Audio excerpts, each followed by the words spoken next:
Alors là, on a parlé de la philosophie en tant que discipline, mais surtout en tant que matière scolaire.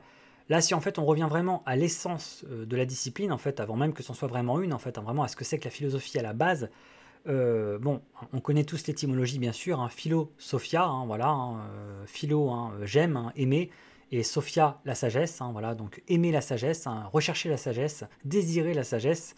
Donc la philosophie serait littéralement l'amour ou la recherche de la sagesse. Bon, la question ensuite, évidemment, hein, puisqu'en philosophie, une question en entraîne une autre, qu'est-ce que la sagesse? C'est quoi être sage au juste? Alors justement, la sagesse, hein, selon les priorités qu'on a dans la vie, ça va pas forcément prendre la même forme.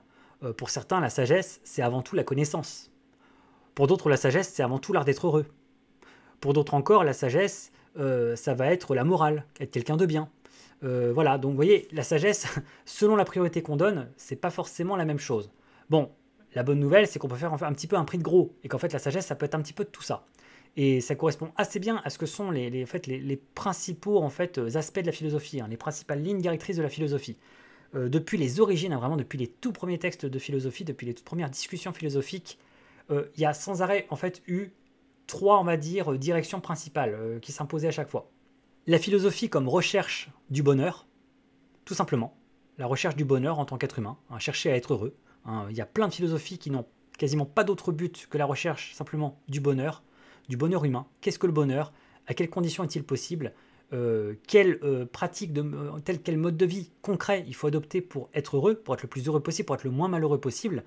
Donc ça, typiquement, ce sont des choses qui ont été déjà explorées il y a très longtemps par les stoïciens et par les épicuriens. Typiquement, l'épicurisme et le stoïcisme sont deux philosophies antiques qui avaient comme sujet principal la question du bonheur, hein, de l'ataraxie, de la paix de l'âme. Vous voyez déjà, c'est une réponse à la question, qu'est-ce que le bonheur? La paix de l'âme. Ok, bon, une fois qu'on dit ça, comment on obtient la paix de l'âme? Voilà, bon, bah, ces deux philosophies nous proposaient des réponses un peu différentes, hein. Certaines se ressemblaient, d'autres prenaient des directions très opposées.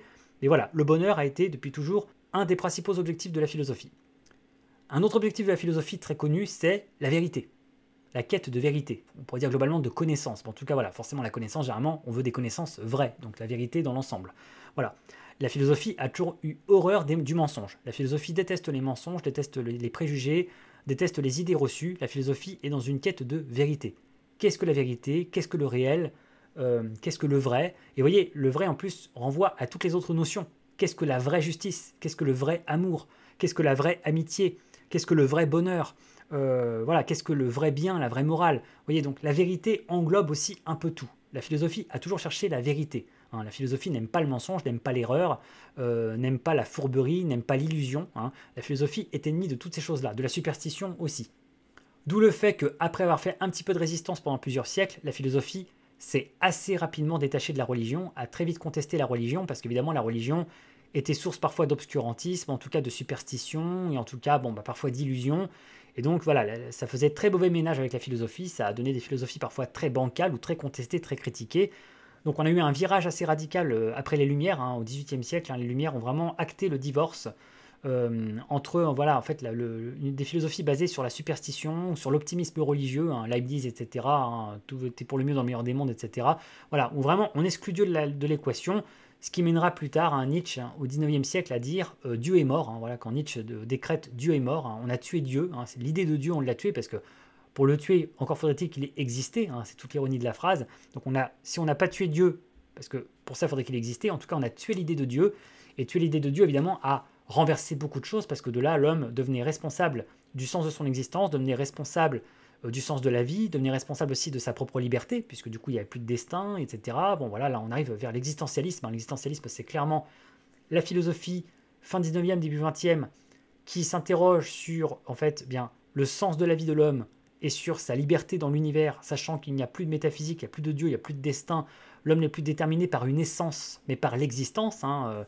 C'est à chacun de créer l'essence de sa propre existence, hein, donc c'est une très lourde responsabilité, un mot qui revient très souvent comme ça dans l'existentialisme, hein, donc ça peut être un petit peu écrasant, ça peut aussi au passage expliquer pas mal de crises de nerfs ou de dépression ou de mal-être qu'on observe de nos jours. Hein. Beaucoup de gens n'ont pas le logiciel, ne sont pas taillés, n'ont pas la profondeur d'âme ou d'être ou l'intelligence de s'autodéterminer ou de supporter que la vie n'ait pas de sens ou n'ait pas de transcendance ou qu'ils soient responsables de leur propre destin complètement, de leur propre personnalité ou de leur propre choix et du coup, ben, ils ont perdu la béquille de la religion qui était très réconfortante et bien pratique pour certains, donc d'où le fait que certains gardent un attachement à la religion qui est un petit peu comme ça, cette espèce de béquille spirituelle pour ceux qui n'ont pas assez d'autonomie intellectuelle ou d'esprit pour en fait créer leur propre détermination.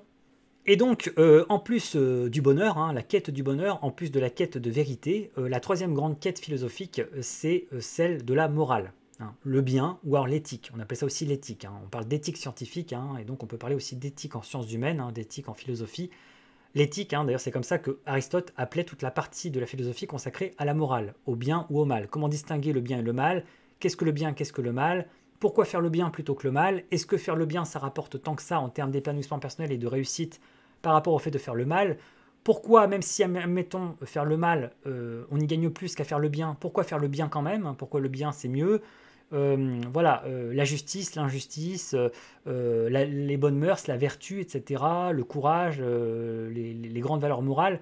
Voilà, donc la quête du bonheur, la quête de vérité et la quête du bien, hein, la quête de la morale, sont clairement les trois plus grandes quêtes de la philosophie. Hein, les trois grandes poursuites de la philosophie, ce sont ces aspects-là. Englobés en général par la sagesse, en gros, la quête de sagesse. Mais on peut dire, en foyer, que la sagesse, c'est en fait la cohésion, la communion de ces trois aspects. On pourrait dire que l'être humain sage, le grand sage philosophique, c'est celui qui connaît la vérité, recherche la vérité, et qui, tout en explorant cette vérité, a trouvé le bonheur, sait être heureux, a trouvé le secret du bonheur, et tout ça en fait en restant moral, en restant dans les limites de la morale. Il respecte le bien, et le respecte le bien, il fuit le mal, et en même temps il recherche la vérité, et en même temps il trouve le bonheur grâce peut-être justement à la morale, au bien d'un côté, et à la vérité de l'autre. Vous voyez, donc c'est un petit peu les trois piliers, c'est un peu comme une triforce dans Zelda, vous voyez, hein, c'est un peu la triforce philosophique qui forme du coup la triforce de la sagesse, c'est le triangle du bonheur, le triangle de la vérité, le triangle de la morale. Les trois réunis, triforce philosophique. Alors bien sûr, ces trois grands aspects qui sont un petit peu les trois quêtes principales de la philosophie, voilà, il y a beaucoup de concepts et de notions qui flirtent, hein, qui tournent autour, en fait, on va dire, qui sont un peu associés. Par exemple, on peut penser au fait à la notion de justice, le juste. Hein, le juste est une des notions les plus anciennes de philosophie.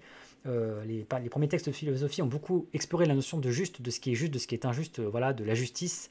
Donc ça, on peut quand même le rapprocher beaucoup de l'éthique ou de la vérité. Justement, hein, le vrai qui correspond à la vérité, mais aussi la liberté. On a parlé de liberté, vous voyez, avec l'existentialisme, etc. Donc la notion de liberté, là aussi, pose la question de l'éthique, puisqu'en fait, quelle limite donner à notre liberté pour ne pas enfreindre pour autant les règles de la morale, hein, les règles de l'éthique, et en même temps pouvoir assurer son bonheur, parce qu'aussi le bonheur est en bonne partie puisé dans la liberté, mais trop de liberté peut nuire au bonheur des autres, voire au nôtre propre, hein. Donc la notion de liberté est très importante en philosophie, surtout durant là, les derniers siècles, hein. Surtout là, voilà, avec l'existentialisme, ça a été vraiment la quête principale. La notion d'identité aussi, hein, c'est là qu'on peut, en fait, on peut se rapprocher de la psychologie, hein. Philosophie et psychologie sont cousines. D'ailleurs, c'est pas pour rien que Freud est considéré comme un philosophe, hein. Freud est au programme de philosophie, non seulement dans la partie conscience, mais aussi parfois dans la partie bonheur ou dans la partie nature-culture, parce que Freud est avant tout un philosophe, hein, voilà, hein, clairement, il y a débat sur le fait que c'est un scientifique, que c'est un médecin ou je ne sais quoi, ça voilà, le débat on le laisse à d'autres. Ce qui est sûr en tout cas, c'est que la psychanalyse, c'est une grande philosophie. Et là je parle surtout des textes de la deuxième topique, hein, des dernières années de la vie de Freud, hein. Tous les textes là, en gros, écrits entre 1924 et 1936, hein, vraiment les 10-12 dernières années de la vie de Freud, jusqu'à Malaise dans la civilisation, qui est un peu son testament philosophique, c'est grandiose. Et je peux vous dire que sur le plan philosophique, ça met à plat beaucoup de choses, et ça permet vraiment de faire une espèce de grand bilan général de tout ce qui a été dit durant les siècles passés, et de réconcilier beaucoup d'antagonismes philosophiques. Donc vraiment, voilà, philosophiquement, Freud, c'est énorme. Donc voilà, donc l'identité à travers Freud avec la psychologie, le psychisme, etc., l'âme. Et puis aussi le vivre ensemble. Alors là, c'est vrai que dans bonheur ou vérité ou morale, cet aspect-là est un petit peu moins présent, on le ressent un petit peu moins, mais la philosophie aussi s'est beaucoup mêlée de politique, hein. Il y a ce qu'on appelle la science politique. La science politique, en fait, c'est de la philosophie politique, hein, en réalité, hein. C'est réfléchir sur le vivre ensemble, réfléchir sur ce que c'est qu'une société, sur pourquoi on forme une société, pourquoi il est mieux de former une société que de ne pas en former une, comment se forment les sociétés, en quoi ça consiste, le contrat social, hein, le mythe du contrat social, voilà, le vivre ensemble, les rapports de liberté individuelle avec les libertés collectives, etc. Voilà, donc il y a tout un pan comme ça, politique, qui remonte d'ailleurs encore une fois à Platon, hein, la République de Platon, hein, le gros texte de Platon comme ça qui s'appelle la République. À la base, c'est un texte qui réfléchit sur la justice, sur ce que c'est que la cité juste et la justice. Et du coup, en réfléchissant sur la cité juste, Platon forcément s'intéresse à la question politique, sans parler de textes d'Aristote, hein, les politiques, et puis ensuite tout ce qui a été écrit par la suite, hein, Machiavel, le prince, après tous les contractualistes, hein, ce qu'on appelle les contractualistes, hein, ceux qui ont réfléchi au contrat social, hein, voilà, donc Hobbes, Hume, Rousseau bien sûr, hein, le contrat social de Rousseau, voilà, donc il y a toute une période comme ça, avec Montesquieu, tout ça aussi, hein, avec l'esprit des lois, voilà, le XVIIe et le XVIIIe siècle ont beaucoup réfléchi à la notion de société, puisqu'en fait on réfléchissait à une alternative à la monarchie, en fait, hein, à la monarchie absolue. On réfléchissait en fait à la notion de démocratie, à la façon de repenser comme ça les rapports entre humains et en vivre ensemble. Voilà. Donc ça pourrait être quasiment en fait la quatrième grande quête philosophique, hein, c'est le vivre ensemble. Hein, voilà. Donc bonheur, vérité, morale et liberté, vivre ensemble. Vous voyez un petit peu là, on obtient 5 du coup. Voilà, on va dire 5. Hein, bonheur, vérité, morale, liberté, vivre ensemble. Mais dans la pratique, c'est vrai que la plupart des philosophes, en fait, ont eu un petit peu leur priorité, en fait, avaient un petit peu leur sujet de prédilection, parce qu'on ne peut pas être partout, hein, tout ça est très vaste et très complexe, et c'est vrai que souvent, comme ça, en fait, ils inclinaient vers un sujet ou l'autre, et considéraient que l'un ou l'autre était la priorité. Voilà, donc vous voyez, ça les menait fatalement, en fait, à faire des sortes de hiérarchie, en fait, hein, de ce qui l'emporte sur le reste. Est-ce que la vérité est plus importante que la liberté? Est-ce que le bonheur est plus important que la justice? Est-ce que la morale est plus importante que le bonheur? Enfin, vous voyez, on peut faire toutes les combinaisons possibles, mais en tout cas, fatalement, et on est tous comme ça, en fait, finalement, dans la vie, on a ce qu'on appelle notre échelle de valeur. On a une échelle de valeur, c'est-à-dire qu'on ne peut pas tout mettre sur le même niveau, souvent, et c'est tout l'objet des dissertes de philosophie, hein, c'est-à-dire que les notions sont antagonistes, en fait, elles se contredisent entre elles, elles s'opposent.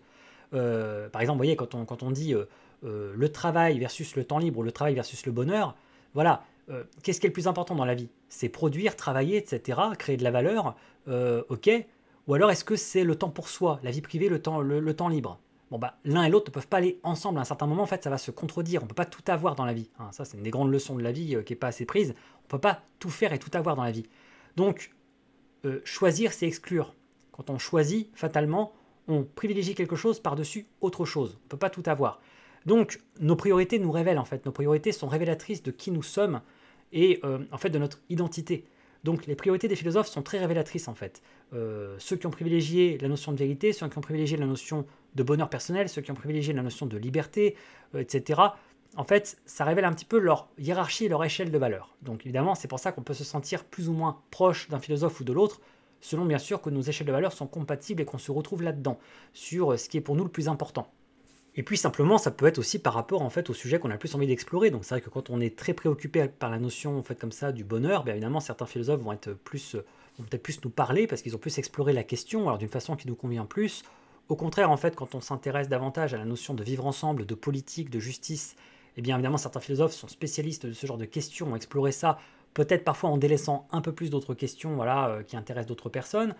Enfin voilà, c'est vraiment, ça dépend vraiment des sensibilités. C'est comme ça en fait qu'à l'image des écrivains de la littérature, où il y a des mouvements littéraires, il y a des sensibilités comme le romantisme, comme le réalisme, comme l'humanisme, eh bien en philosophie, il y a différentes sensibilités, différents courants philosophiques, différentes priorités selon les auteurs, les cercles ou les époques. Et donc ça, après, c'est libre à chacun.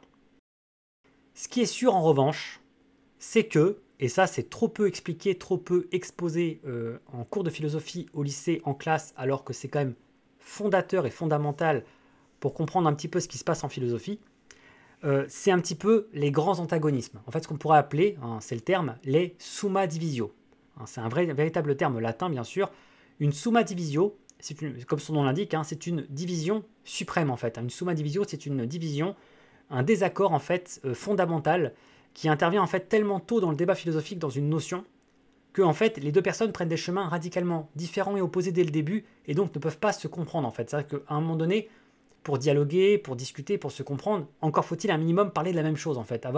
Se mettre un minimum d'accord sur des fondamentaux, sur des postulats. Hein, c'est comme ça qu'on peut débattre. Mais quand on n'est même pas d'accord sur les postulats, quand on n'est même pas d'accord de base sur l'origine même du problème, bah, ça peut poser des difficultés pour en discuter, parce qu'on ne parle même pas de la même chose. Voilà. Donc les philosophes n'échappent pas à ça, et en fait, certains ont des summa divisio. Alors, c'est pas forcément non plus, ça rend pas non plus impossible tout dialogue, hein, voilà, hein, il est toujours possible de discuter, mais en tout cas, ça crée des conflits, ça c'est sûr, ça crée des gros conflits philosophiques et des grosses, en fait, des schismes, en fait, ce qu'on appelle des schismes en religion, hein, c'est-à-dire des séparations radicales dès le départ.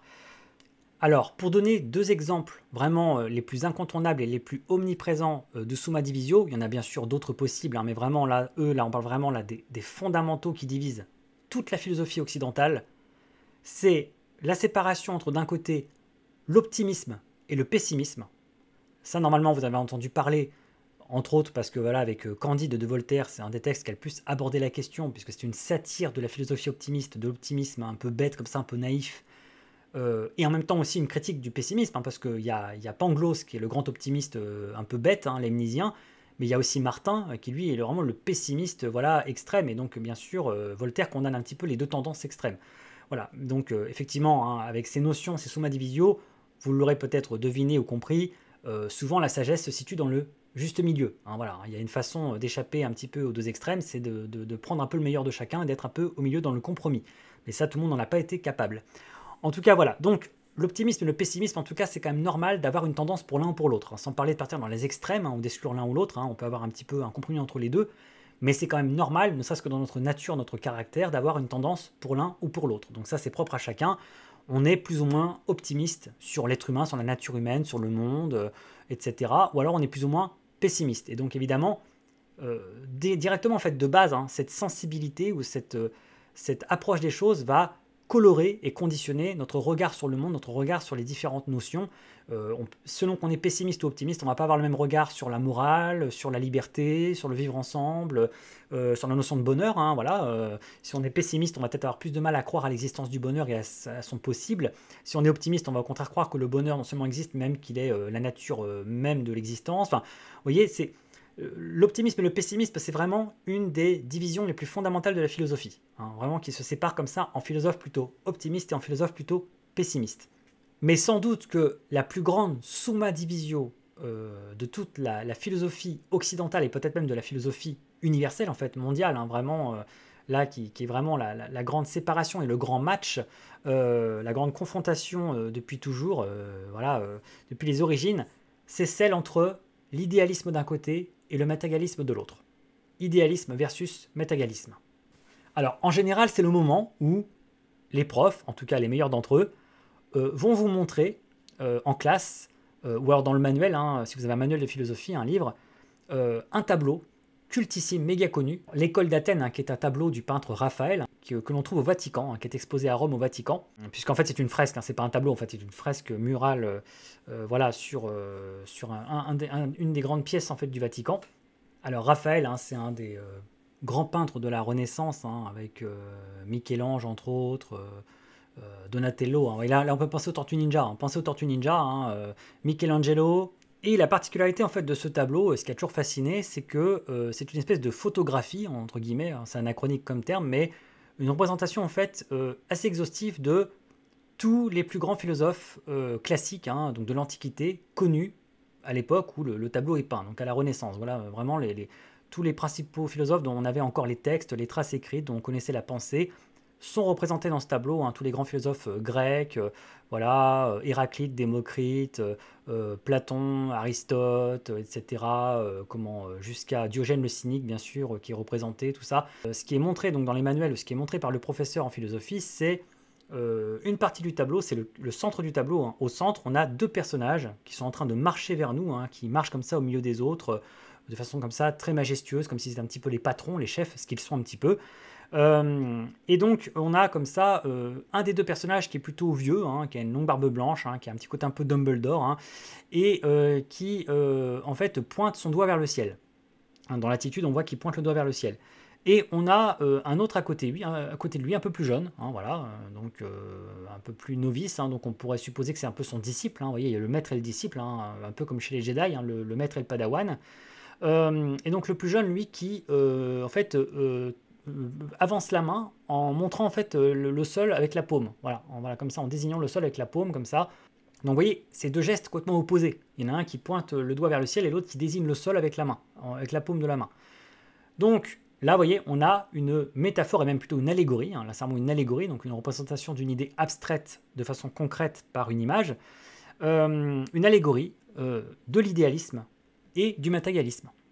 On a une allégorie de l'idéalisme qui pointe le doigt vers le ciel des idées, vers voilà, qui regarde en l'air. Et on a une allégorie du matérialisme, qui lui eh bien, désigne le sol, la terre, la matière, le concret. Voilà. Là, en fait, on a représenté en une image, on a le symbole de l'opposition entre idéalisme et matérialisme, et qui s'incarne, en fait, ça ne s'invente pas, à travers deux personnages fondamentaux, fondateurs de la philosophie occidentale à l'Antiquité, qui ont pourtant été maîtres et disciples, hein, puisque Platon a été le maître d'Aristote, Aristote est le disciple de Platon. Platon, lui, c'est l'idéaliste, celui qui pointe le doigt vers le ciel des idées, voilà, Aristote, lui, c'est quelqu'un de plus pragmatique, terre à terre, c'est un matérialiste. Alors, bien sûr, c'est une vision schématique, un peu simplifiée des deux, mais c'est vrai que dans leur approche, dans leur texte et tout, ça représente quand même assez bien voilà, leur approche de la philosophie. Et donc, ça résume en fait un petit peu le divorce fondamental déjà dès l'origine de la philosophie, les deux directions qu'elle a pu prendre, en fait, les deux directions fondamentales qu'elle a pu prendre. Bien au-delà de l'optimisme et du pessimisme, qui au passage sont bien représentés par Héraclite et Démocrite. Hein. Héraclite et Démocrite, hein, c'est vraiment le symbole comme ça de celui qui pleure et de celui qui rit, hein, celui qui constate les mêmes choses tous les deux, mais il y a celui qui choisit d'en rigoler et de prendre ça positivement et l'autre qui prend ça vraiment avec pessimisme, inquiétude et tristesse. Mais au-delà du pessimisme et de l'optimisme, vraiment plus important que ça, l'idéalisme et le matérialisme. Puisque là, en fait, on a un grand divorce fondamental dans l'approche de l'humanité, de l'humain et de la philosophie. Et encore une fois, on retrouve l'idée de hiérarchie. Qu'est-ce qui est le plus important? Qu'est-ce qui prend le dessus sur l'autre dans la philosophie? Est-ce que le plus important, ce sont les idées, les idéaux avec un grand I? Est-ce que ce sont les pensées abstraites, les concepts, et donc en fait l'esprit humain, hein, vraiment l'âme humaine et l'esprit humain, dans ce cas l'idéalisme, qui prend le dessus sur la matière, sur le corps, etc., sur la physique, sur l'animalité? Ou alors est-ce qu'au contraire, on est avant tout des gens qui viennent du sol, qui viennent de la terre, on est avant tout des animaux, des mammifères, on est avant tout de la physique en fait, hein, voilà, hein, de la matière, matérialisme, de la matière, du corps. Et est-ce que le corps en fait, vient en premier et prioritaire, a le dessus sur les idées?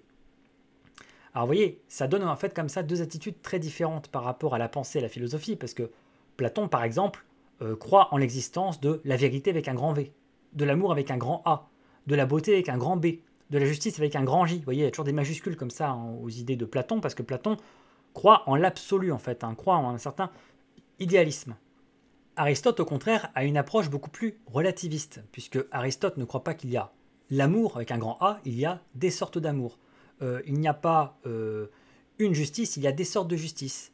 Il n'y a pas l'amitié avec un grand A, il y a des sortes d'amitié, etc. En fait, hein, Aristote est connu pour être un philosophe qui aime bien classer, qui aime bien hiérarchiser, qui aime bien en fait diviser comme ça en catégories, en sous-catégories. Voilà, donc le côté un peu rangement. Hein, Aristote, c'est un philosophe du rangement.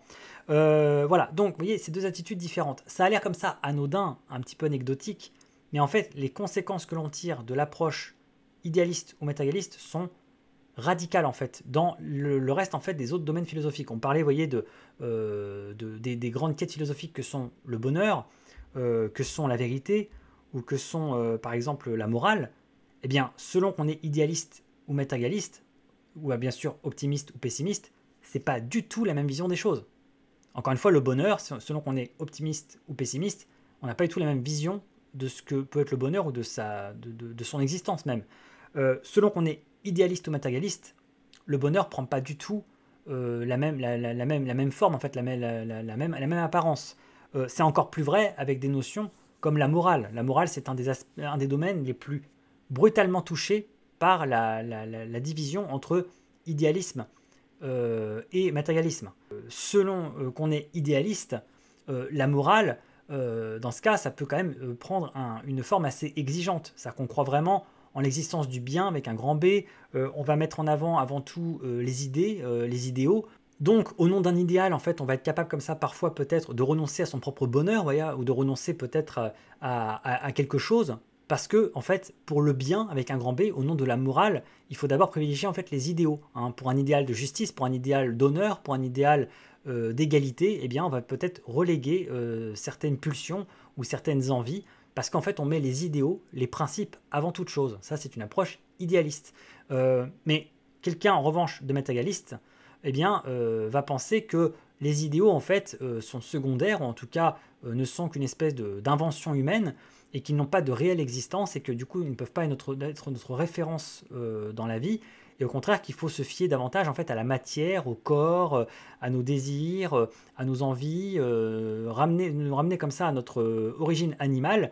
Et donc ça peut mener comme ça à un comportement très différent en matière de morale, en matière de rapport au bonheur, puisque au contraire en fait on va considérer qu'on n'a pas en fait à sacrifier certains désirs ou certaines envies ou certaines choses au nom d'idéaux qui ne sont que des idéaux ou qui n'existent pas, et en fait que notre référent principal c'est le corps, la matière, la physique.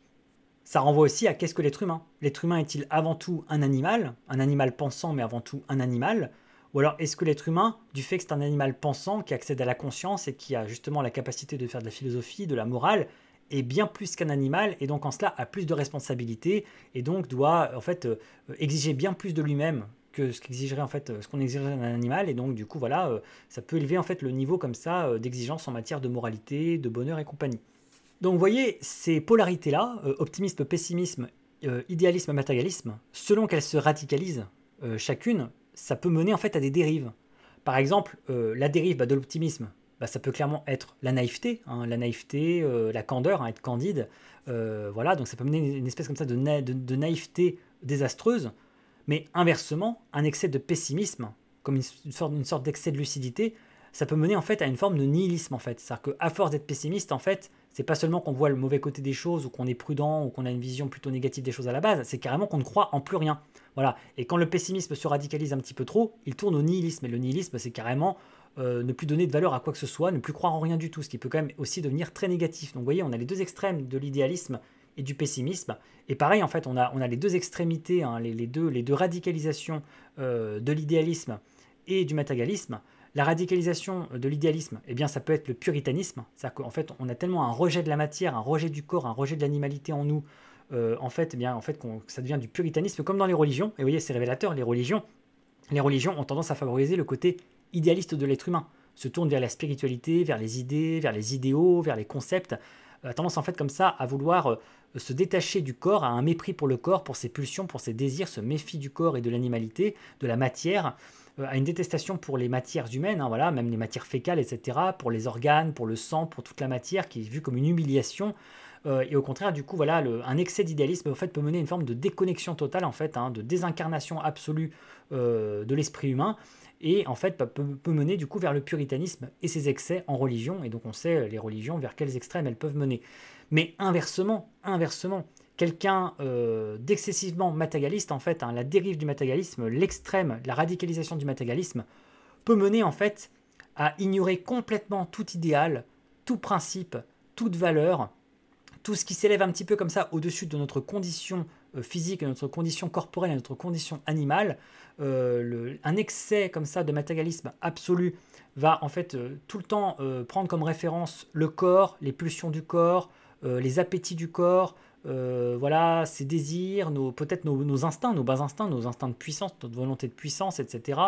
La matière, la physique va nous réduire au rang d'animal, et donc les excès du matérialisme peuvent mener à ce qu'on appelle le cynisme. Alors le cynisme, vraiment pas le cynisme philosophique qu'on entend avec Diogène le cynique, hein, voilà, le cynisme a plein de sens différents, le sens philosophique de l'Antiquité, le sens un peu courant dans le langage, être un peu cynique, genre un peu sarcastique, etc., avoir de l'humour noir.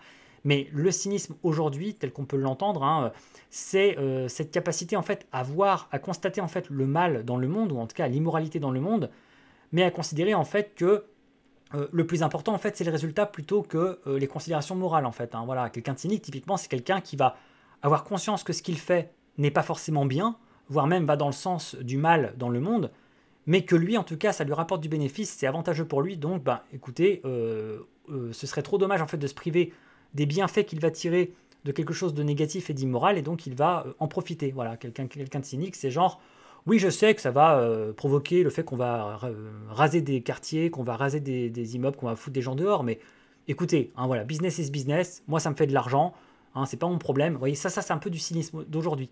Voilà, donc ça c'est un peu l'extrême du matérialisme, c'est-à-dire que quand on n'a plus aucun idéal, quand on refuse tout idéal, quand on refuse les idées, quand on refuse les grandes valeurs, oui, ok, on a plus les pieds sur terre, mais on a tellement les pieds sur terre qu'on devient ultra hyper pragmatique, jusqu'à peut-être parfois l'égoïsme crasse, et que du coup, en fait, on perd toute valeur morale. Voilà, donc vous voyez, c'est un petit peu les deux extrémités, les deux radicalités de l'un et de l'autre.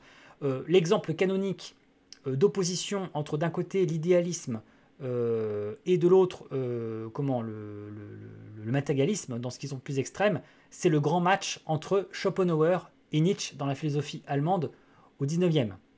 Schopenhauer, c'est l'exemple vraiment du philosophe qui à la fois est pessimiste, vous voyez, lui c'est un pessimiste, et qui est idéaliste. C'est-à-dire que lui, pour lui, le monde en fait nous voue à la souffrance et à l'ennui. Voilà, le bonheur n'existe pas dans l'absolu, c'est une illusion humaine qui nous rend plus malheureux qu'autre chose.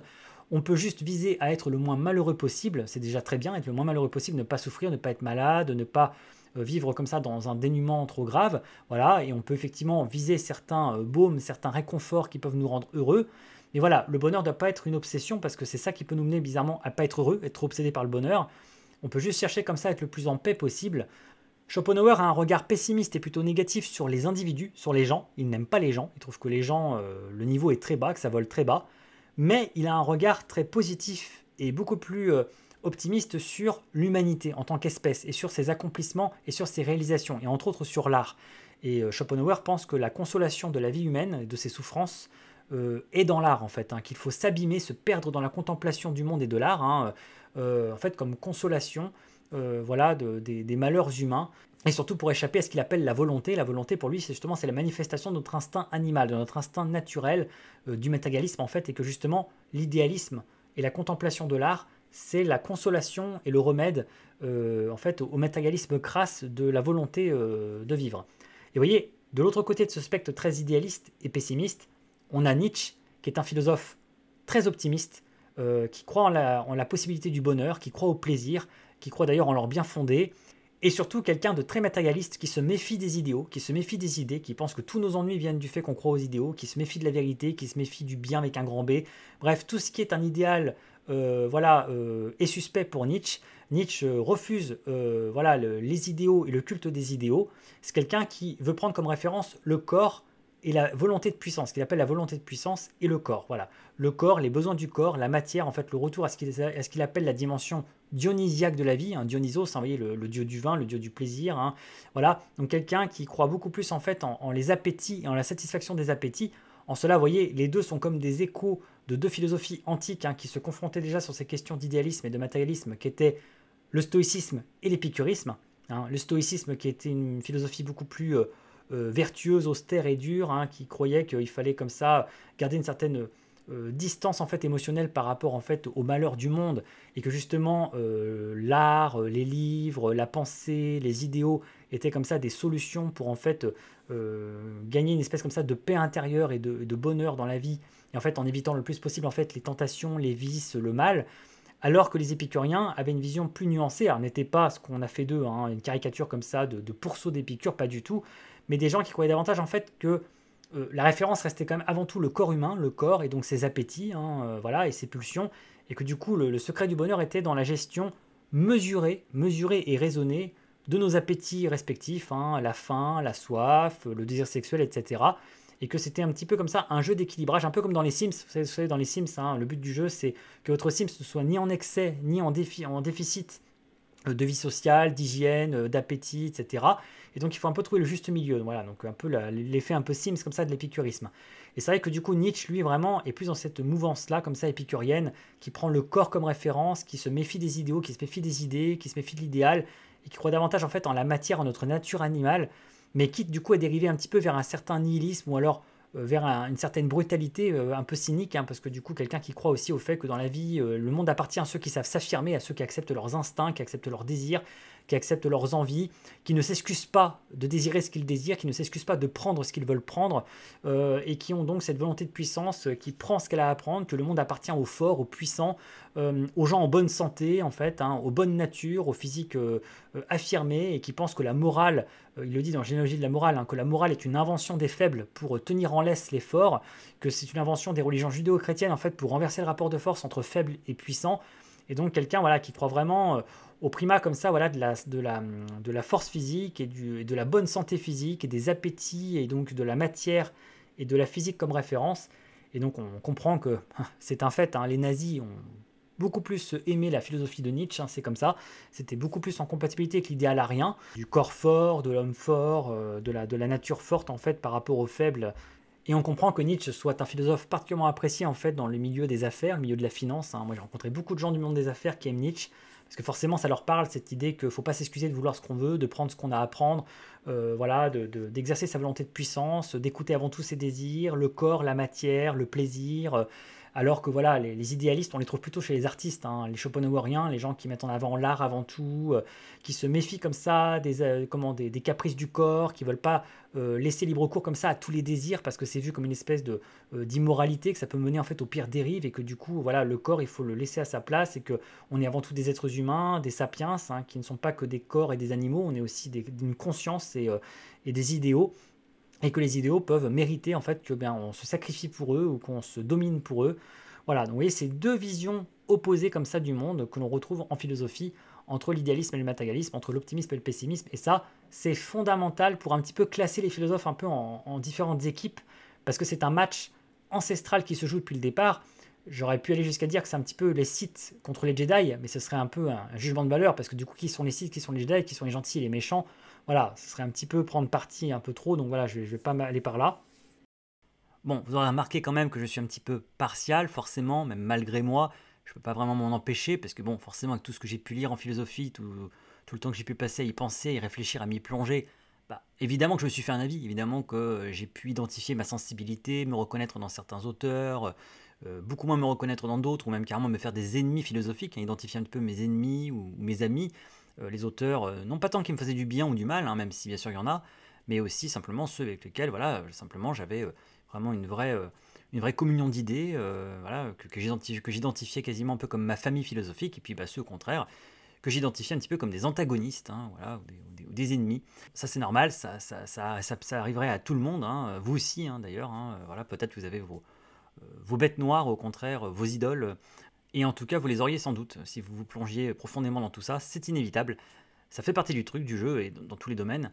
Alors même si là, j'ai l'air de manifester beaucoup de méfiance par rapport à la sensibilité matérialiste en philosophie, bon, déjà, c'est surtout une espèce de riposte, en quelque sorte, à son omniprésence et quasiment son hégémonie dans le monde actuel maintenant depuis un sacré bout de temps, depuis un bon siècle, on va dire, hein, ça fait bien un bon gros siècle que cette sensibilité domine, qu'on est, selon moi, dans le monde de Nietzsche, même si j'ai tendance à le dire souvent, et là, bon, c'est pas le sujet ici de présenter mes analyses ou mes observations de philosophes ou d'intellectuels, mais je trouve qu'on est dans un monde très paradoxal qui est partagé entre la pensée de Nietzsche et la pensée de Rousseau. Hein, clairement, ce sont les deux pensées qui émergent le plus aujourd'hui, et d'ailleurs qui illustrent assez bien les tensions extrêmes et les antagonismes radicaux qui existent entre les individus, mais même au sein des individus, en fait, hein, les tiraillements, quasiment les névroses philosophiques qui apparaissent. Hein, voilà, ce tiraillement entre un optimisme rousseauiste vraiment extrême quasiment, voilà, qui cherche des causes sociétales à tout et qui en fait voilà pense que l'être humain en fait si on le nettoyait en fait de beaucoup de conditionnements sociétaux en fait retrouverait une forme de pureté, de bonheur et d'innocence. Ça c'est très rousseauiste comme mentalité et ça prospère beaucoup dans la gauche actuelle.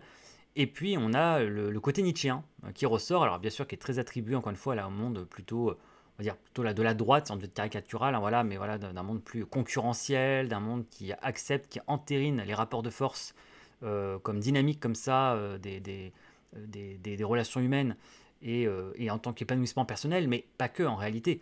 Justement, la dimension nietzschéenne ressort même chez des gens qui se disent comme ça au-dessus de tout ça, ou détachés de ça, ou alors critiques envers cela, qui prétendent lutter contre ça, s'y opposer. En réalité, voilà, l'humain c'est l'humain, et l'agressivité latente chez les gens se ressent, et justement se ressent d'autant plus qu'ils essaient de la refouler, de la cacher, de la dissimuler derrière des bonnes intentions apparentes, derrière voilà, des postures, etc. Justement parfois derrière un certain rousseauisme. Et en fait voilà, non, le côté nietzschéen se porte très bien, la volonté de puissance se porte très bien, et on la ressent comme ça voilà, chez beaucoup de gens, entre autres d'ailleurs dans le consumérisme. Et autant le consumérisme économique, strictement financier, matériel, c'est facile pour beaucoup de gens de prendre du recul par rapport à ça, hein, d'autant plus facile, hein, disons-le, que les gens de toute façon n'ont pas les moyens, n'ont pas le capital nécessaire pour prospérer là-dedans, hein. Forcément c'est très facile d'être critique avec l'argent des autres, avec celui qu'on n'a pas. hein, voilà, on ne sait pas comment ces gens se comporteraient avec un capital s'ils en avaient un. Et justement, ce qui est intéressant, c'est de voir comment ils se comportent avec un capital qu'ils ont. Et un capital que ces gens-là parfois ont, c'est un capital sexuel, hein. Et dans l'époque des applis de rencontres, du dating, des rencontres amoureuses, du casual sex, hein, donc du sexe voilà, casual comme ça, voilà, sans sentiment, détaché, etc. D'un certain cynisme dans les relations et d'un consumérisme et du benchmarking, etc. Enfin voilà, tous ces termes à la base issus du monde du tertiaire, du commerce, des affaires, du business et du monde matériel, hein. C'est révélateur, ça s'infiltre, ça s'invite dans les mentalités, donc dans le commerce amoureux. Et voilà, et donc bah, tout ça, en fait, là, par contre, trahit vraiment des mécanismes nietzschéens à l'œuvre, hein, sur le fait de, s'il le faut, de marcher sur les autres, de marcher sur le corps des autres, de se servir du corps des autres, hein, comme un moyen et non pas une fin en soi. Là, du coup, on passe de Nietzsche à Kant. Il faut considérer l'autre comme une fin en soi et jamais comme un moyen. Puisque utiliser l'autre comme un moyen, finalement, c'est l'exploiter, c'est l'utiliser, c'est le fréquenter par intérêt, etc. C'est l'intéressement. Et donc, le véritable amour, la véritable amitié, la relation vertueuse est une relation désintéressée. Ça, pour le coup, on le sait depuis Aristote, Éthique à Nicomaque, hein. Éthique à Nicomaque, c'est vraiment les bases aristotéliciennes de la relation vertueuse, de l'amitié, en particulier, c'est vraiment l'amitié qui est exploitée dans cet ouvrage-là. Et la véritable amitié est une relation désintéressée, vertueuse, qui tire les deux êtres vers le haut, hein. Donc qui n'est pas aussi une amitié qui est liée par le vice, par du crime, et où l'autre est une fin en soi, n'est pas un moyen d'accéder à autre chose. Voilà. Donc vous voyez, avec des éléments comme ça, avec des travaux passés de philosophes, on est tout à fait fondé à déterminer que les relations type voilà, casual sex, plan cul, polyamoureux sont immorales. Immorales parce que utilisent l'autre comme un moyen et non une fin.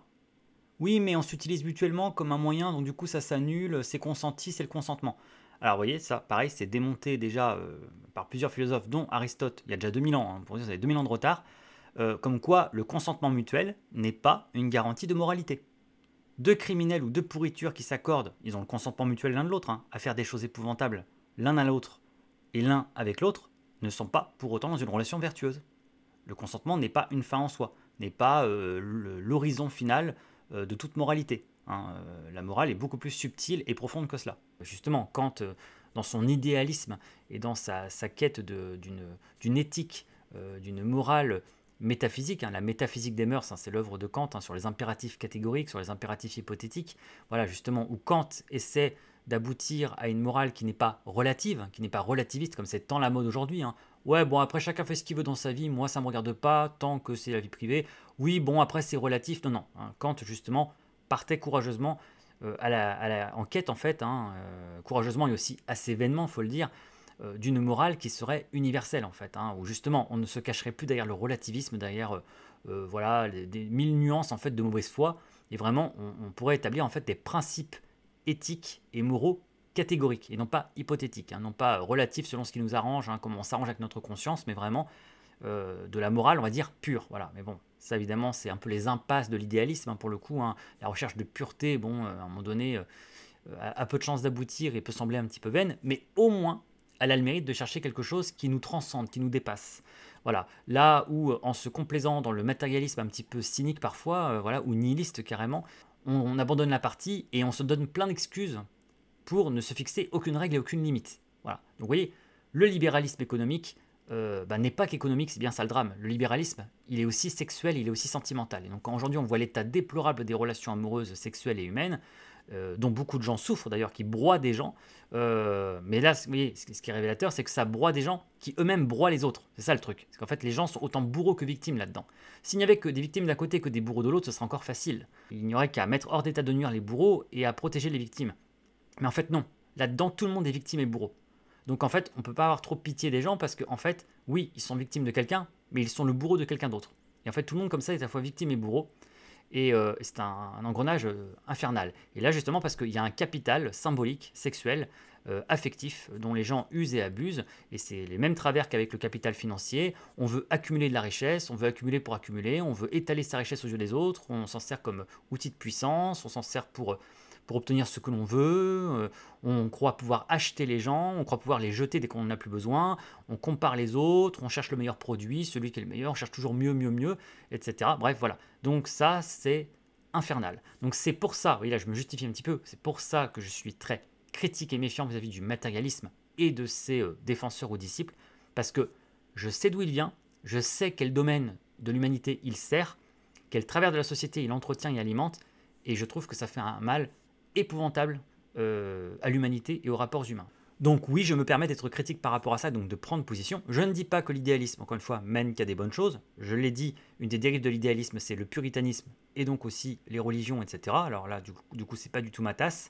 Hein, moi, je suis pas dans cet idéalisme-là échevelé, complètement hors sol et radicalisé. C'est pas du tout ça.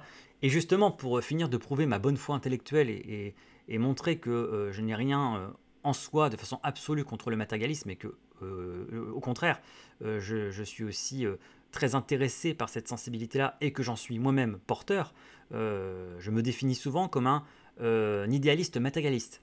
Hein. Ce qui évidemment peut sembler paradoxal, ce qu'il est, hein, littéralement paradoxal, hein, paradoxa, contre la doxa, contre la pensée commune, l'opinion commune. Il n'y a pas plus philosophique que ça tombe bien. Voilà, donc oui, c'est paradoxal, mais c'est revendiqué, c'est volontaire.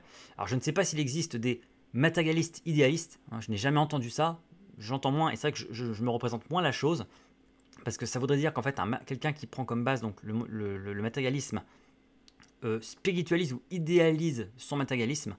Voilà, donc c'est vrai que ça rendrait quelque chose d'un petit peu étrange presque, mais ça existe, on peut le dire. Hein. Il y a quand même beaucoup de gens qui ont un comportement ou des valeurs fondamentalement matérialistes et qui vont essayer un peu de les romantiser, on va dire, un peu de les embellir, de les enjoliver par une espèce de comme ça de transcendance idéaliste. Quoi. Voilà, hein, voilà, on idéalise. De toute façon, moi, au fond, je suis un grand romantique. De toute façon, en fait, si je suis comme ça, si je fais ça, si je suis aussi ça ou ça, c'est parce qu'au fond, je suis romantique. Voilà. Donc, je pense que ça existe peut-être les matérialistes idéalistes, mais je pense que la combinaison est un peu moins heureuse.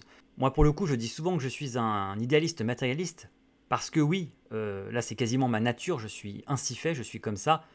J'ai clairement une tendance, une dominance idéaliste à la base.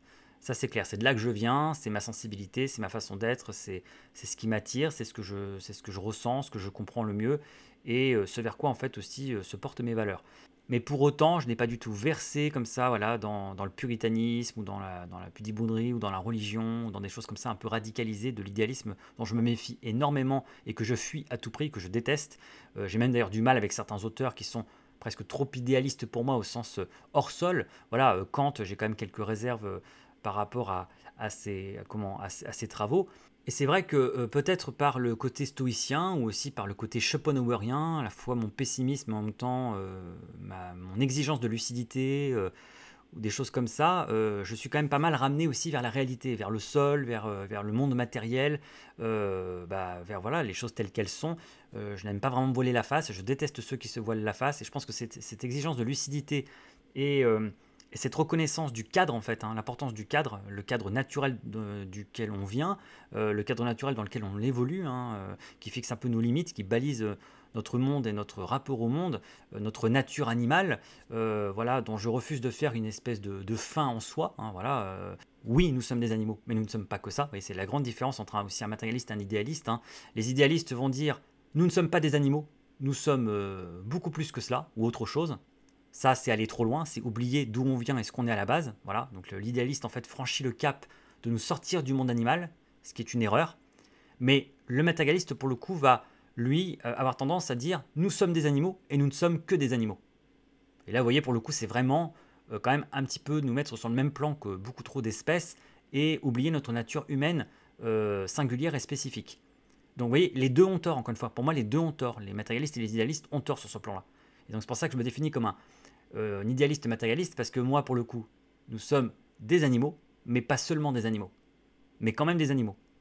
Mais un peu plus que des animaux. Alors là, attention, polémique et sujet à part entière dans lequel je n'entrerai pas ici, c'est pas le sujet. Voilà, mais alors là, on entre dans le spécisme, bien sûr. Alors là, tout un débat, hein, parce que bon, les animaux, c'est sacré, faut pas y toucher. Alors que bon, je n'ai jamais dit là qu'il fallait les maltraiter ou les mépriser ou les anéantir, voilà, etc. Au contraire, notre nature humaine nous donne une responsabilité par rapport aux espèces qui n'ont pas notre intellect, notre conscience de nous-mêmes, donc notre rapport à la morale, etc. Donc ça nous donne une responsabilité par rapport aux autres êtres vivants avec lesquels on cohabite et on doit apprendre à cohabiter.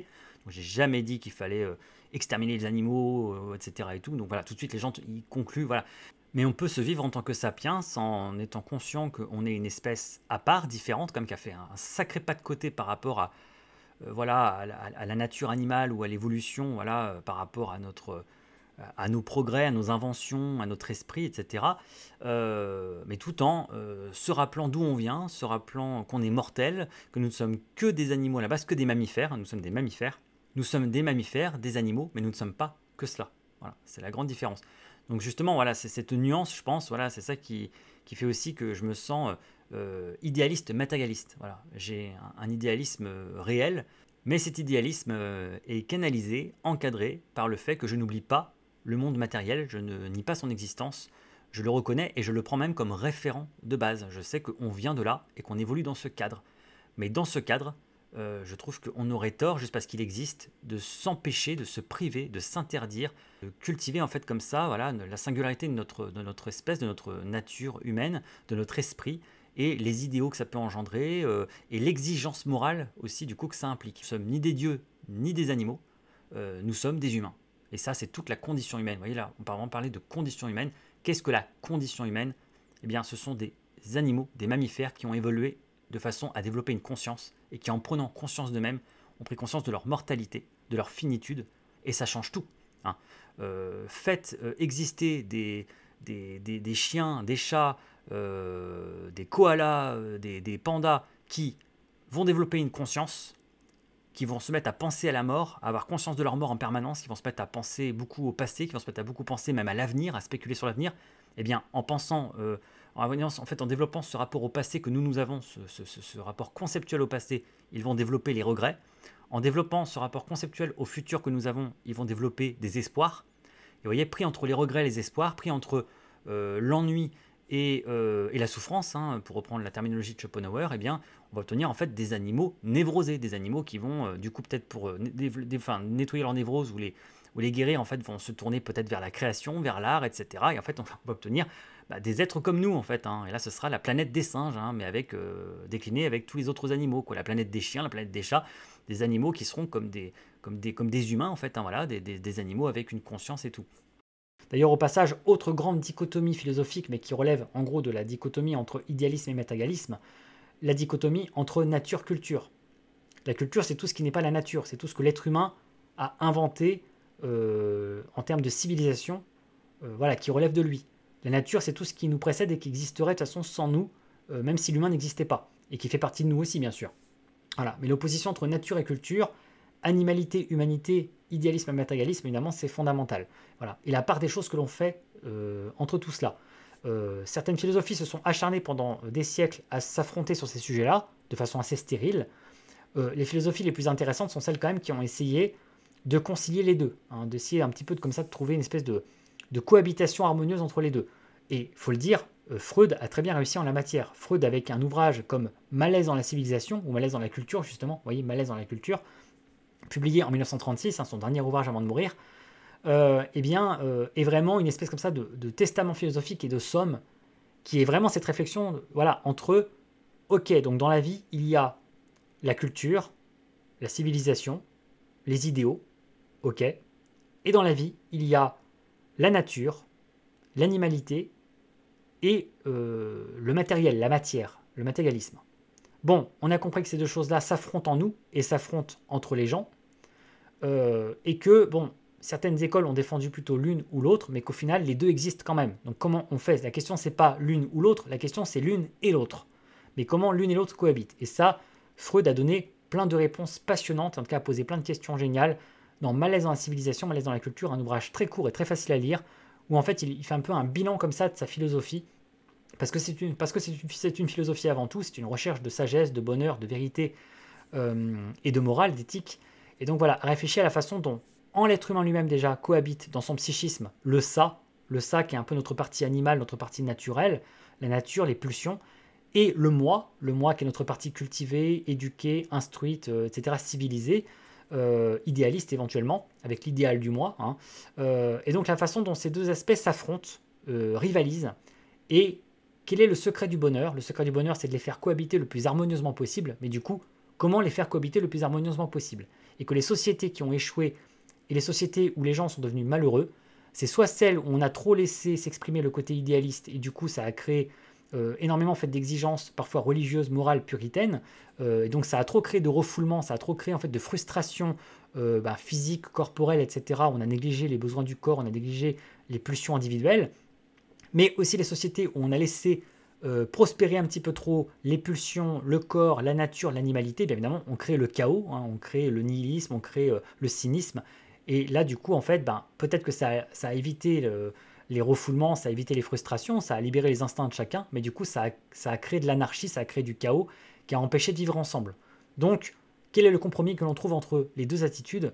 Qu'est-ce qu'on peut faire pour concilier à la fois notre partie, le ça, l'animalité, éviter d'être trop dans le refoulement, dans la frustration, et en même temps, savoir quand même aller au-delà du principe de plaisir, un des ouvrages de Freud, au-delà du principe de plaisir, aller au-delà de son plaisir immédiat, aller au-delà de son égoïsme d'humain, parce que oui, il y a d'autres personnes autour de nous et que notre plaisir peut consister en fait à anéantir les autres et du coup ça c'est pas bien, donc du coup il faut apprendre à prendre sur soi, à se dominer, parfois se frustrer, oui, ça fait partie de l'éducation, c'est bien, au nom justement d'une idée, d'une valeur, d'un idéal.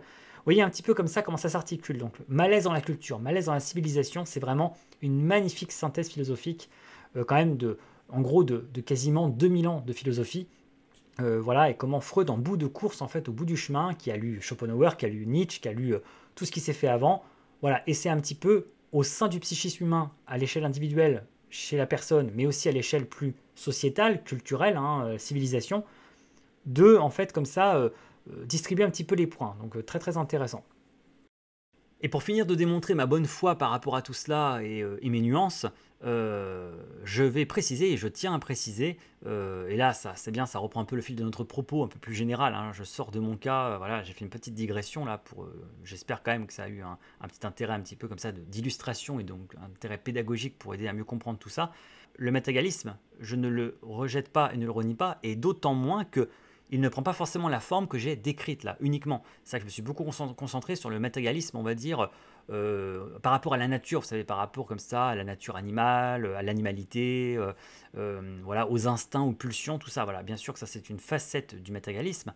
Il y a bien sûr aussi la facette matérialiste, comment très très, on va dire, scientifique ou physique. Hein. Là, on pense à l'épicurisme. Hein. L'épicurisme a été, donc Épicure, une des premières philosophies au monde à identifier à l'existence en fait des atomes. C'est quand même incroyable quand on y pense. Après, on a perdu ça de vue pendant des siècles.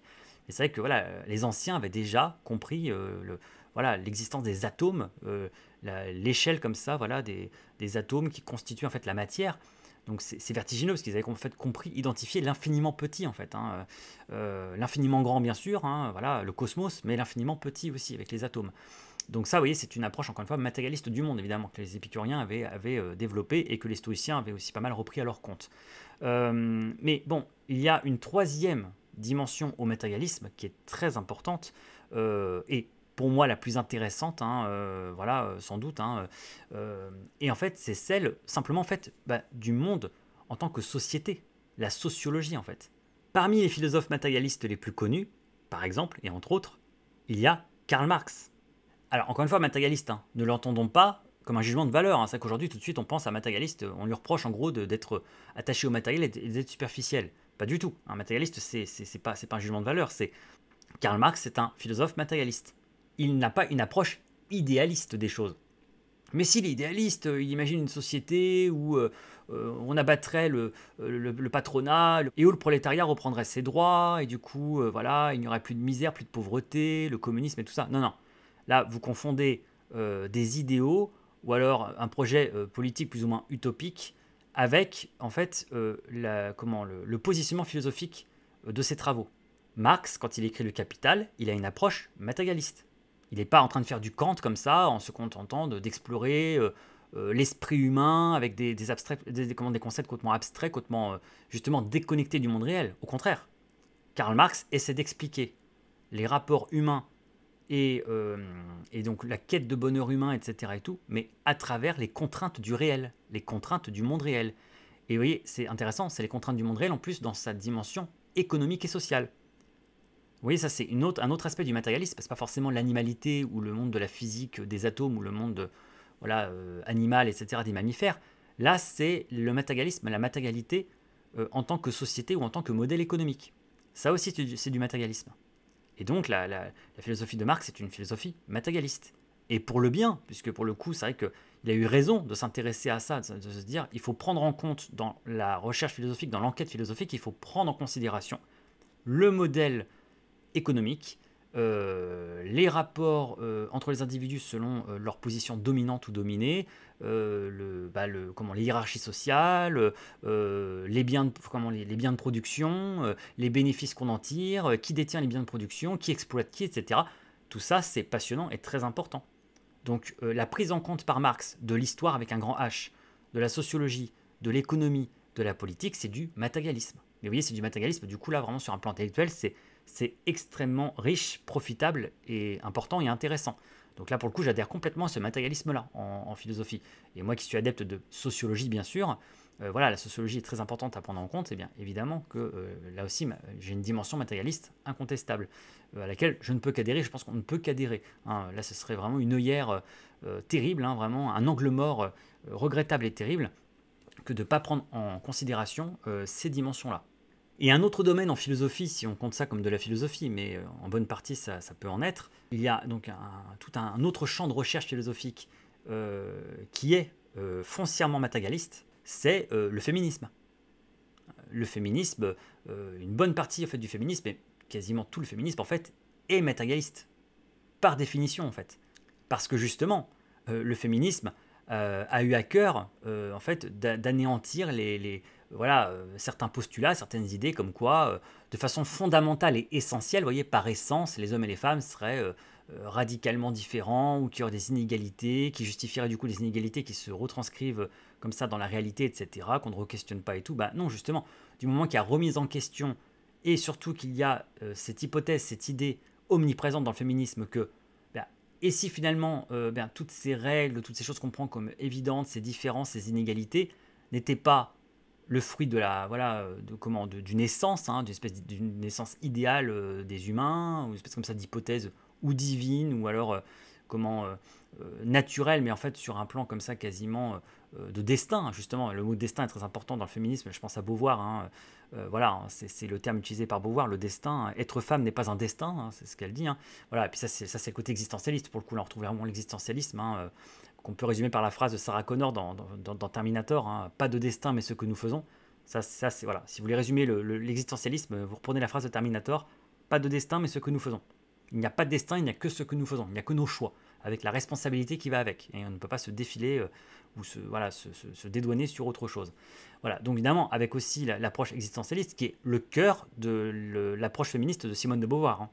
Je vous renvoie à la préface du Deuxième Sexe, où elle dit explicitement que son œuvre va s'inscrire dans la continuité des travaux de Sartre, hein, son mec, et donc de l'existentialisme.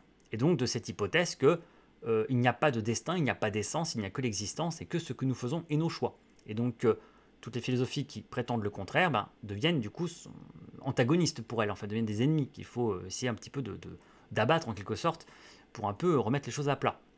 Pour cela, eh bien, elle a recours forcément à une philosophie matérialiste qui va prendre en considération quoi? L'histoire avec un grand H, ce qui est tout l'objet du premier volume du Deuxième Sexe, hein, les faits et les mythes, hein, c'est voilà le nom du premier volume, les faits et les mythes, justement les faits, hein, c'est la partie concernant l'histoire, où Simone de Beauvoir, une espèce comme ça de Wikipédia géant, récapitule en fait la place de la femme à travers l'histoire, à travers tous les siècles, et voilà, c'est un travail énorme de documentation, en fait elle résume depuis les origines jusqu'à aujourd'hui, voilà le parcours de la femme dans la société, à travers l'histoire, et à travers la société, la sociologie, et à travers l'économie, voilà, et bien sûr aussi à travers la biologie. Hein. Elle commence par ça, hein, c'est normal, elle met les choses à plat au début dans son livre, et elle commence par la biologie, hein, les données de la biologie, c'est comme ça que ça s'appelle son chapitre, hein, les données de la biologie, et elle enchaîne sur l'histoire. Donc l'approche de Simone de Beauvoir est matérialiste.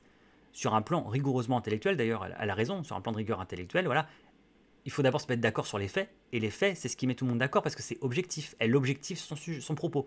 Elle a bien le temps plus tard, après, de commencer à mettre du point de vue dedans et de l'interprétation. Là, c'est plus, on va dire, l'idéologue qui parle. Et encore, bon, le Deuxième Sexe n'est pas vraiment un ouvrage qui déborde d'idéologie tant que ça, en réalité.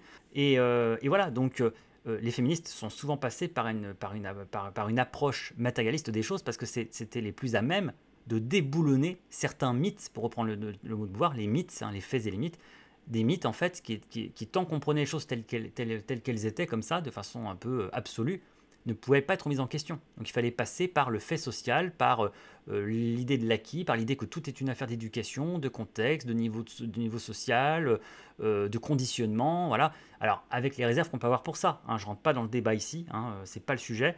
J'aurai bien l'occasion d'en parler ailleurs et j'en ai déjà un petit peu parlé, hein, de ce que je pense de tout ça et mon positionnement. Là, c'est pas le sujet ici.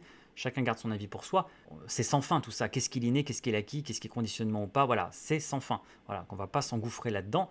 Voilà, bon, les féministes ont tendance effectivement, elles, à beaucoup tirer la couverture vers le fait que tout n'est que conditionnement, tout est politique, tout est sociétal, tout est éducation et que du coup, si on métamorphose tout ça, si on change tout ça, mécaniquement, eh bien, on va en fait aboutir à un résultat très différent. En fait, voilà, qu'il n'y a pas d'essence féminine, il n'y a pas d'essence masculine, hein, il n'y a que des schémas de société, des conditionnements. C'est un postulat, comme on n'a jamais vraiment eu de motif de comparaison, eh bien, c'est un pari sur l'avenir, un pari sur un changement de société. Et seul ce changement pourra nous démontrer si oui ou non ça fonctionne, si c'est comme ça. Voilà, hein. Mais en tout cas, elles, c'est vraiment leur conviction. Et elles le démontrent en passant par des arguments matérialistes. Voilà, donc c'était histoire un peu de comme ça d'être un petit peu juste, hein, un peu de comme ça de distribuer les points un peu plus équitablement et quand même de préciser que voilà, le matérialisme est quand même un aspect extrêmement important de la philosophie à ne surtout pas négliger, qui peut avoir voilà comment sa bonne facette, hein, et non pas forcément des facettes nihilistes ou cyniques, et que c'est une pierre angulaire essentielle, incontournable, de tout un pan de philosophie, entre autres là sur le dernier siècle, hein, qui a fait beaucoup avancer les choses sur certains sujets et qui a permis comme ça de prendre en considération les réalités humaines, sociétales, politiques, économiques, pour mieux comprendre l'humain et éviter de le prendre comme ça, comme une espèce d'entité flottante dans l'air, qui serait complètement déconnectée de tout contexte, déconnectée de toute éducation, tout conditionnement, toute société, etc. Bah non, on est aussi des êtres sociaux, des êtres voilà, qui sont éduqués, qui sont influencés, et ça doit être bien sûr pris en compte. Maintenant, à quel point tout ça pèse dans le game, la question sera éternellement posée. Voilà pour ce long chapitre qui se proposait de répondre à la question qu'est-ce que la philosophie. Plus particulièrement en fait, hein, la philosophie là vraiment en tant que discipline, hein, moins matière scolaire stricte, hein, mais vraiment en tant que telle, hein, vraiment, et surtout aussi quelles sont ses quêtes principales, on se pourrait appeler des quêtes, hein, voilà, ce qu'elle poursuit, ce qu'elle recherche, voilà, ce dont il s'agit, quelles sont un peu les forces en présence, et aussi ses principaux antagonismes, hein, les antagonismes qui la sous-tendent, qui un peu la déchirent, on va dire, depuis toujours, et qui divisent en fait non seulement les philosophes, mais en fait les êtres humains entre eux, hein, sur ce qu'est le sens de la vie, ce qu'il y a le droit de faire ou de ne pas faire, quelles sont les priorités, etc. Voilà. Ça peut sembler un peu hors sujet, un peu what the fuck, un peu être un peu parti loin là, mais en réalité là, on vient de survoler un petit peu, de résumer, de traverser comme ça ce qui constitue en fait l'essentiel des problématiques, des thématiques, des notions, des courants qui doivent être étudiés, compris et éventuellement en fait expliqués dans les épreuves en fait de philosophie de fin d'année en fait. Ce sur quoi vous allez devoir vous exprimer ou être évalué, soit à travers un texte à commenter, soit à travers une dissertation avec une question à laquelle répondre. Mais voilà, là on n'a pas tout dit, on n'a pas le temps de tout dire, on ne peut pas avoir tout parcouru une année de programme et voilà des centaines d'années de philosophie comme ça d'un seul coup. Mais là, un petit peu rapidement, mine de rien, ça permet un peu de prendre un peu de hauteur comme ça et de faire une petite photo, un petit panorama un peu de tout ce qui se passe. Et vous voyez, c'est quand même très dense, c'est très riche, c'est complexe. Voilà, donc j'espère que cette vidéo, ce long chapitre vous aura intéressé et éventuellement vous aura aidé, parce que c'est quand même le but à la base, hein, aider peut-être à y voir un peu plus clair. C'est peut-être un complément aux explications que vous aurez pu peut-être rencontrer en cours, hein, avec vos professeurs, selon comment chacun explique, amène les choses, etc. Voilà en tout cas moi, ma version, mes explications sur tout ça. Voilà, donc en espérant que ça vous apporte en fait un éclairage un peu nouveau, un peu supplémentaire, un peu comme ça, un peu bonus, et qui puisse comme ça vous aider un peu en fait à mieux appréhender la matière, à mieux appréhender les exercices, à mieux comprendre ce qu'on attend de vous, ce qu'il faut avoir en tête. Et puis simplement, en fait, ça vous a intéressé déjà, voilà, inspiré éventuellement, peut-être donner des idées de lecture, ou alors vous aider aussi à comprendre en fait un peu où vous vous situez un peu là-dedans, dans tout ça, voilà. Sur ce, je ne m'attarde pas plus longtemps dans ce long chapitre. Je vous remercie pour votre écoute. N'hésitez pas, bien sûr, hein, comme toujours, à liker si ça vous a plu, à partager si vous voilà, souhaitez comment faire découvrir à d'autres ce contenu, si vous le trouvez intéressant. et bien sûr à vous exprimer dans l'espace commentaire, voilà, simplement donner votre avis, faire une remarque, voilà, me faire part de vos impressions, et bien sûr aussi à poser vos questions, hein, voilà, si vous avez des questions. Bref, voilà, je vous lirai avec plaisir. Et bah, écoutez, en attendant le prochain chapitre et une prochaine vidéo, je vous souhaite bonne continuation dans vos révisions ou vos études si vous êtes concerné. Et puis bah, bonne continuation tout court pour tous les autres. Et je vous dis à la prochaine. Salut les Happy Few!